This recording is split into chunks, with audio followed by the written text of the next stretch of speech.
La concentration, je crois que c'est un des sujets les plus d'actualité en ce moment. Je pense qu'un échange sur deux que j'ai avec mes prospects ou même avec des clients en cours, à chaque fois sur le tapis revient le sujet de comment est-ce que je peux mieux me concentrer. Et c'est ce que je veux qu'on adresse dans cette vidéo, c'est voir ensemble comment est-ce que tu peux éliminer les distractions pour atteindre en fait l'hyperconcentration, cette fameuse notion de flow. Et ça, on va le voir à travers 3 leviers. Mais voilà le secret. La concentration, c'est donc la première étape. Le but ultime, c'est le flow, comme je viens de le dire. Alors ce que je te propose, c'est d'abord de commencer par clarifier 2 choses. La première, c'est qu'est-ce que c'est que le flow au final? Les athlètes l'appellent la zone. Et tu vois, c'est un état en fait de concentration hyper profond, durant lequel la tâche, elle semble être réalisée sans effort. On perd limite la notion du temps. Le résultat, c'est qu'en fait, on devient extrêmement efficace. La deuxième chose que j'ai envie de soulever, c'est en fait, il faut péter un amalgame. Il ne faut absolument pas confondre la concentration et le flow.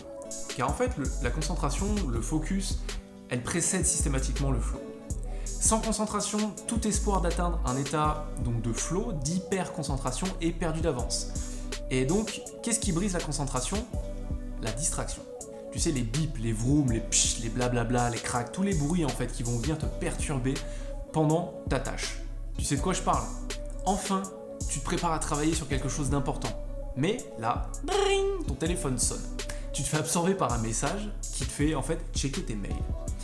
Puis, tu es sur ton téléphone et tu te perds dans tes mails pendant 15 minutes à scroller et enfin tu peux t'y remettre. Mais à ce moment-là, il y a un collègue qui t'envoie un message sur Slack ou qui passe la porte de ton bureau et ainsi de suite.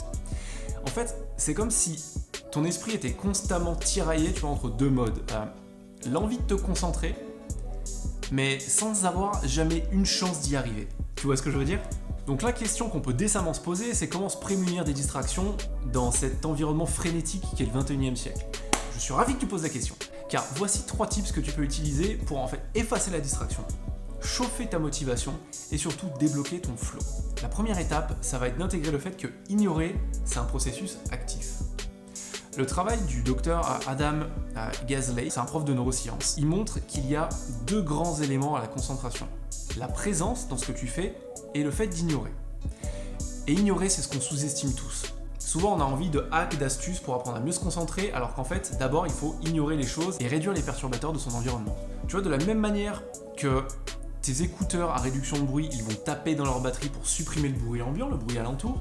Ton cerveau, il va dépenser beaucoup de ressources cognitives pour simplement ignorer ce qui se passe autour de toi. Le principal point que j'ai envie d'aborder ici, c'est que tu vois, si tu as le sentiment que tu peux te concentrer correctement, les stimuli de distraction dans ton environnement, en fait, ils vont probablement saper ton attention. Et ce que je veux dire par là, c'est mets ton téléphone hors de ton champ de vision quand tu travaille dans un endroit calme. Et franchement, sois sans pitié lorsqu'il s'agit de bloquer les distractions dans ton environnement. Elles te distraient sans même que tu en aies conscience. Le deuxième levier qu'on peut travailler, c'est qu'il faut comprendre que la concentration, c'est la capacité à supprimer la spontanéité. Et ça, c'est hyper dur.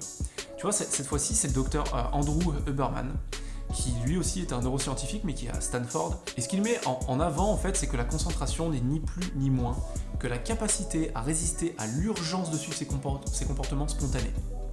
Donc checker ce message, scroller sur Instagram, manger un snack alors que tu devrais pas, alors que tu n'as même pas très faim. Toutes ces choses, ce sont des actions spontanées, des envies spontanées qui ne contribuent absolument pas à l'objectif initial, donc la tâche sur laquelle tu t'étais lancé. Quand tu résistes à ces impulsions, le produit final, enfin ce qui te reste au final, c'est la concentration. Mais au final, tu vois, comme le docteur Huberman le pointe aussi du doigt dans ses recherches, c'est que toutes les spontanéités ne sont pas forcément mauvaises. Après tout, la créativité, c'est de la spontanéité en barre, clairement. Mais c'est une spontanéité avec de la raison d'être. La clé ici, c'est de juste laisser cette créativité émerger après une période de concentration intense, quand tu es déjà en flow.